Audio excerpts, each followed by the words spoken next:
Hello, I'm Chris from the FPL Dude and welcome back to another Fantasy Premier League video for the 2021-2022 season. In today's video, we'll be analyzing the top 50 players that actually finished in the top 50 last season, the top 50 players from all time, and I will be analyzing the player that actually won the Premier League last season as well. If you're new around here, please make sure to hit that subscribe button. Don't be afraid to give this video a thumbs up if you like it. For me to be able to analyze all of these players, I would need to go to the fantasyfootballfix.com homepage. If you want to check it out, there is a link down in the description. And if you decide to buy a membership, with that link down in the description, you get 65% off, guys. So you could potentially go and try them out, as you are given 1 3-week trial period as well. Without further ado, let's begin with the analyzing. Now here is that homepage that I was talking to you about, it's fantasyfootballfix.com. And when we go and check out their preseason pack, we can check that they have this analyzing of the top 50 players, analyzing of the all-time top 50 and the world number 1. And you can potentially check even your own season on how you previously did last season or the season before. As you can see here, the average transfers between the top 50 players was around 41, while the world number 1 did manage to make 1 transfer out of it to a maximum of 42, while the all-time top 50 usually do 45.5 transfers. So guys, the top 50 this year did not make that many transfers, did not take that many hits as they usually do. Average goalkeeper transfers was 1.7, 2.13 for the world number 1. I guess he might have changed his goalkeeper every time he used the wildcard chip, and once at the beginning of the season to a total of 3, while all the time top 50 did manage to change a goalkeeper only once, so they usually play with 2 goalkeepers throughout the whole season. And the top 50 for the last season, most of them did play 2 goalkeepers throughout the whole season, while around 30% of them did manage to use only 1 goalkeeper throughout the season. The average defender transfers, I guess it's 12.3 for the top 50, 12.9 for the all-time top 50, and 16 for the world number 1. So he did manage to transfer a lot of defenders in and out, just as many as the midfielders, I guess. The midfielders is where he is around the average, 16.9 for the previous season, 18.4 for the season before. So guys, I guess the top 50 were able to predict a bit better this year. So it was the main reason why they finished in the top 50 in comparison to the previous years. And yeah, for the forwards it's 10.2, and he did transfer in and out only 6 forwards. So he pretty much used the same forward throughout the whole season. That's something differential that he probably did. Total hits, average total hits. The top 50 took around 7.8 total hits, while he took 9 hits, guys. So as you can see, the top 50 took 7.8 hits. I've been talking about the hits a lot now since I started making videos. Hits are actually very bad things to do. Try to plan out, try to avoid them at all costs. But if the situation comes to a point that you do not have 11 starters, then you could potentially take a hit. So the hit is like last resort, guys. You want to avoid taking hits. Let's see how the average immediate net points gained from regular transfers. He did not manage to get as much points from transfers as others did, but he did manage to finish in the top ones. This is average transfers, how he did, and how the top 50 did. The red one is the world number 1, and the blue one are the top 50 from the last year. The black one are the all-time top 50 as well. So you can see he did manage to make 2 transfers. He saved transfer, he made 2 transfers, saved, used 1, saved, made 2, saved 1, used it. It has been just pretty similar to everybody else until the end. This is around game week 30 is where he gets out of his comfort zone. He tries something differential to actually beat everybody else, is where he actually goes in and make 3 transfers in game week 32, followed by 2 drops, I guess, in game week 33. In game week 34 is where he is extremely irritated. He does not take any transfers. He did not make any transfers. Then he makes 2. Then he makes 1-1, and he does not make any at the end of the season. I will explain why I think that he was frustrated here. You can see a bit later that he is actually going to drop in rank as well towards the end of the season, but he's going to make it in the end. Average hits. Around game week 30, 33 is where he took most of the hits. 1 hit, 2 hits, followed by 3 hits in a row towards the end of the season. So I guess taking the hit toward the end of the season made his team a bit more differential than the rest of the top 50 guys. So he was able to win it all. Let's continue. How many total hits did the top 50 make? As you can see here, the average was around 7.8, and he took 9. I believe I took around 9 myself as well for this year. But no players in the top 50 took more than 16 hits, guys. This is very important. No players usually take more than 25 hits. This is just too much. 22 hits, 1, 1, 1, 1. But it's around here, guys. You do not want to have more than 13 or 14 hits. That's just too much, way too much. As you can see here, only 2 players had more than 13, up to 16, and nobody had more than 16 hits in the top 50, guys. Avoid hits. Did the top 50 follow bandwagons? Now, bandwagon is when some players start playing good, so everybody starts transferring him in or out. So potentially you want to stay here for that. You want to potentially bring them in or transfer them out. This is why when somebody's in form, or pretty much you know that his price is going to increase, you just want the player before the price increase. Something like that. Bandwagons could both be good and both be bad, because sometimes when you transfer in, some player does not manage to perform good, but many other players have already bought him, so you do not seem to lose that much. But let's see if they followed it. Most of them did follow bandwagons. Let's say Rafinha was a bandwagon, Diaz was a bandwagon, Cavani was a bandwagon. There were just so many other bandwagon players as well. I just can't remember right now which of them were from the last season. But yeah, we can see the top 50 and the world number 1 actually followed these trends. When did the top 50 make their transfers? This is very interesting to see. Most of them, as I usually do mine as well, I do say that all the time. I want them to be done last day, because somebody could potentially get injured and you might miss out on some players. But in the top 50, many of them do change their squad out on Monday or Tuesday. I believe this might be because of the price rise or the price fall. They want to change out those players that lose price, they would lose price on. And for the world number 1, he actually made most of his transfers on Monday. I believe this was extremely differential to everybody else. So he did manage to perhaps increase his team value a bit more than the rest of the guys. We are going to find out what is going to happen. Points now. The average points for the top 50 was 2,631.5. To difference of around 200 points. That's extremely lot, like 3 game weeks, guys. From the all-time top 50, 2,429.2. Well, the world number 1 this year earned 2,680 points. That's amazing. Here, around 50 points more than the average of this year. Here, and around 250 points more than the average of the top 50 usually do since the beginning of the FPL game and similar. Average game week points is where he actually earned. This is the best week for him, 132 points. This was the best week probably for everybody, because it was a double game week and people could use bench boost or similar.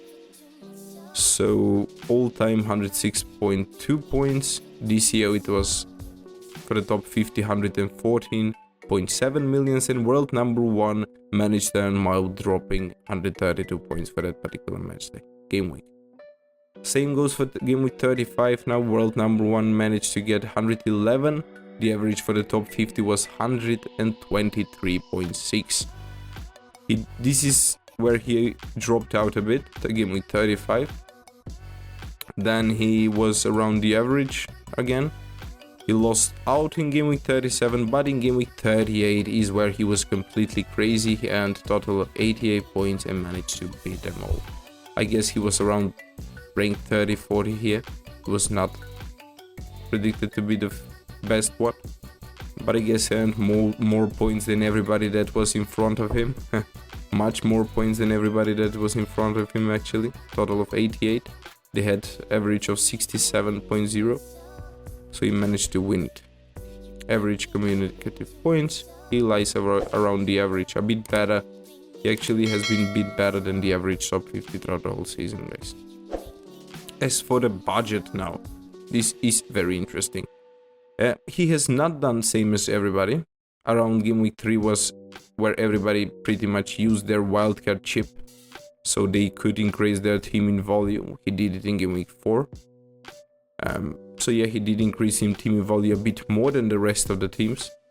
He increased his team to 103.2 millions, while the rest of the top 50 managed to increase it to 102.2.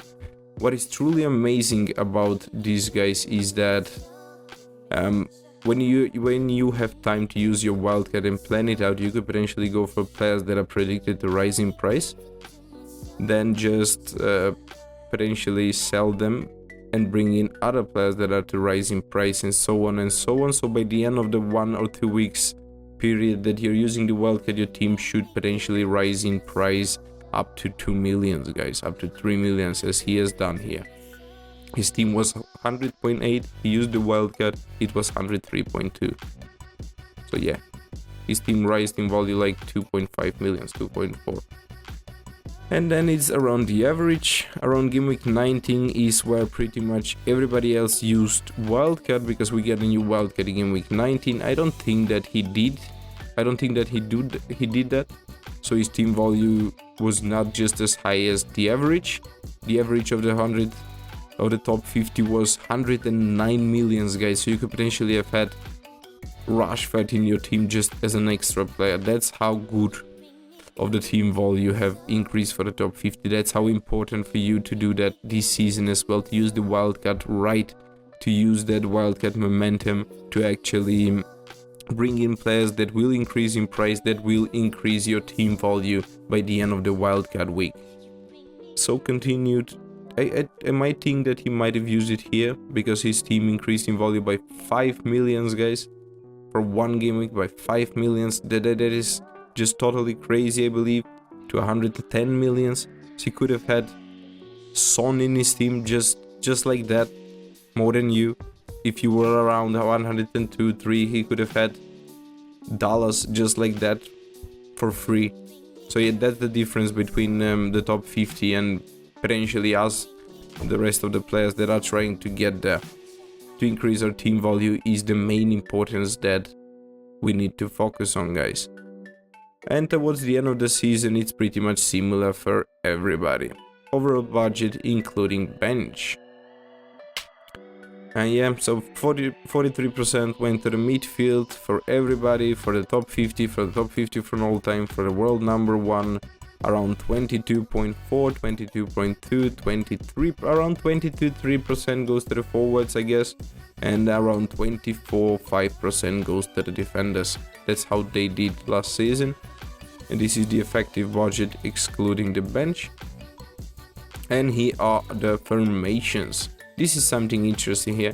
Most of the top 50 guys use 3-4-3, as I've said tons and tons in my videos. If you combine these two, it's like 75% of the top 50 use less than 4 defenders. So this is something very important to go for. If you want to use more than 3 defenders, you need to be differential, and it would either go good, so you could potentially do better than the rest of the players, or it could go bad, so you could potentially do much worse than the rest of the players as well. 4-4-2 was used by the world number 1, a bit more than the rest of the teams, the guys. The top 50 average around 13.9%, the all-time was 12.7%, while he used it 21.1%. So yes, this was the player that used 4 defenders a bit more than the rest of the guys, and he actually managed to win it. So he did manage to pull up a very good differential formation, the difference to everybody else. This is how they pretty much set up their team now, the top 50 at the beginning of the season. It's very balanced, one very expensive midfielder, one a bit cheaper, one in the mid price, and 2 a bit more cheaper than that. One expensive forward, one mid price forward, one cheap forward, one highly priced defender, one mid price defender, one cheap defender. So I guess it's a very balanced team they want to go for. That's how I managed to do last season as well. Perhaps not as good balance in the forwards. That was the reason I had to use my wildcard around game week 3 or 4, so I would have changed it. So I managed to finish in the top 75,000, so that's good. Well, at the beginning of the season I was around 3 millions, game week 4 or 5, so it was terrible. But this season I'm prepared, I'm going to do better. How did the 2020-2021 top 50 set up their game week 1 team? This is the average cost as well, per position. Similar to this team structure, set up their team. Game week 1 team. These are the chips now. Average bench boost points. How many bench boost points did you guys earn? Drop them down in the comment section if you are watching this video. And these guys, the average was around 18.2. The world number 1 managed to get 31 points. And I managed to get 31 points as well. Your actual bench boost choice, your actual game boost choice was in game week 19, and you earned a maximum of 31 points. So yeah, I did manage to do just as good as the world number 1 for that particular game week. Average bench minutes 442. He did manage to have pretty much most of his players playing double game week. That's what I did too. That was the reason why both of us earned that many points from the bench. Additional triple captain points. The top 50 had around 9.4 points. The world number 1 had 8 points. I had 24 for game week 26, that is 8 points. So yeah, like the world number 1, everybody else had a bit better. I believe they had Salah, me and the world number 1 had Kane. So yeah, average free hit points 65.4, while he averaged 53 points. So he did miss out a bit. He averaged around the same chips potential as everybody else, the same points as everybody else, with a total amount of points out from the chips. When were they played now? It was around game week 19, the bench boost. Yeah, everybody did used it around there. The number 1 used it there as well. Some of the players used it game week 26, some of them used it 35, and this is interesting. One used it the last game week, and two used it in the last 2 out of 50. So guys, these were the guys that kept their bench boost throughout the whole season. They did not know what to do with it, so they said, oh, what the hell, we're using it now the last game week, let's see what happens. And they did manage to finish in the top 50. That's very good. They could have potentially win it all if they used it a bit slightly better. When did the all-time top 50 use it? It's pretty similar, guys. Free hit as well, it was used mostly in game week 18. Probably everybody used it. Number 1 used it as well. Triple captain, it was a bit splitted around game week 19, game week 26, and game week 32. Me and the number 1 in the world used it. Game week 26, he had Kane. Triple captain picks. Most of them had Kane, some of them had De Bruyne, some of them from the old time it's here had De Bruyne and Salah, but the previous year it was mostly Kane and De Bruyne. I believe who picked Kane did manage to do better. Rotation, did the top 50 rotate their goalkeepers? This is very interesting to see, guys. As you can see here, the average is around 24, 25 here, 26 perhaps, games without rotating the goalkeepers. So most of them actually go for one very good goalkeeper that they use until they use the wildcard. Then they change him out, they bring in somebody else, while some other players like to change their goalkeepers every time they use the wildcard. But they do not spend free transfers or hits to bring in or bring out goalkeepers. They want to go for those safe goalkeepers that are guaranteed starter, that are going to be there and be playing for the next 10 to 15 fixtures, guys. Did the top 50 rotate their defenders? They rotated a bit. The defenders were mostly rotated. As you can see now, this is how many games in a row have they played. The defenders played around 3-4 games in a row. I rotated mine around 2 games in a row, so I guess I rotated a bit too much. So as you can see, rotation is not the best thing you can do. They probably play around 3 or 4 games with the same particular defenders in a row before them rotating. I did it twice, but I did not do as good as them. The top 50, as for the midfielders, they play them around 6 times, guys, in a row. That's the average. You do not rotate midfielders every game week because everybody has 4 or 5 midfielders that they are going to start with, and that 5th one that is on the bench does not need to be anyone in particular. Last season, I believe it was Bissouma that was the most popular 5th choice. That was not a starter in your team, that is. The top 50 rotate their forwards. Pretty much everybody played their forwards most games in a row. The average was around 13 and 14. I did manage to make 14 as well. Here the average was around 6-7. I averaged 6. So I rotated only my defenders a bit too much, basically. Total captain points earned 615 points by the total top 50.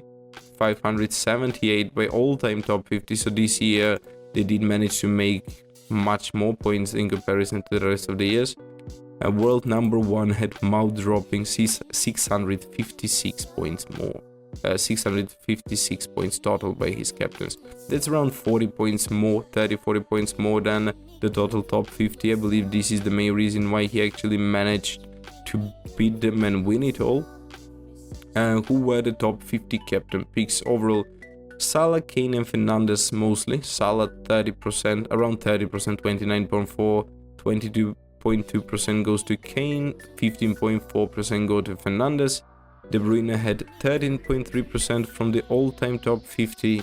Kane had 16.9 and Salah had 33.4 also. So Salah is mostly the player that has been picked from the all-time. Salah is player that has been picked now from the last season as well. While the player that has won it all, the top 50 or mine, were Kane and Salah. Kane was my more popular pick. That was the similar to the top, the player that actually won it all. Let's go ahead. Wildcard. When did the top 2021 player play their wildcard? They played their wildcard in game week 31, most of them. Game week 5, I guess, not 31, I'm sorry. Top second wildcard was played in game week 31. I believe this was before. This was at the beginning of the season when they actually had time and it was international break. So I believe player prices could go up and down for 2 weeks in a row. This is where they could potentially have earned most value to their team as well. When did the all-time top 50 player their wildcards? All-time top 50 wildcards. All-time, I don't think this is that important, but the only thing it's important to see that they played early. They want to have a team that plays for around 3 or 4 game weeks, because you can plan out a team that could potentially do good for the first 3 or 4 game weeks if you take a look at the fixtures, the players, and analyze it all. Then around game week 3 or 4 you just change your tactics to somebody else that have potential to do good for the next 10 fixtures until the next wildcard or until something else is going to happen. So yes guys, that is going to be pretty much it for this video. These were the top 50 players. How did they manage to do their formation, their captaincy potential? How did they manage to use their chips? What did they do with the hits and how did they handle it? If you thought this video was of any fun, then please do give it thumbs up. As I've said, you can find the link in the description to this fantasyfootballfix.com homepage down there, and you get 65% off if you want to buy a membership using that link in the description. But you can as well try them out for free for a 1-week free trial period. Thank you for watching and see you next time.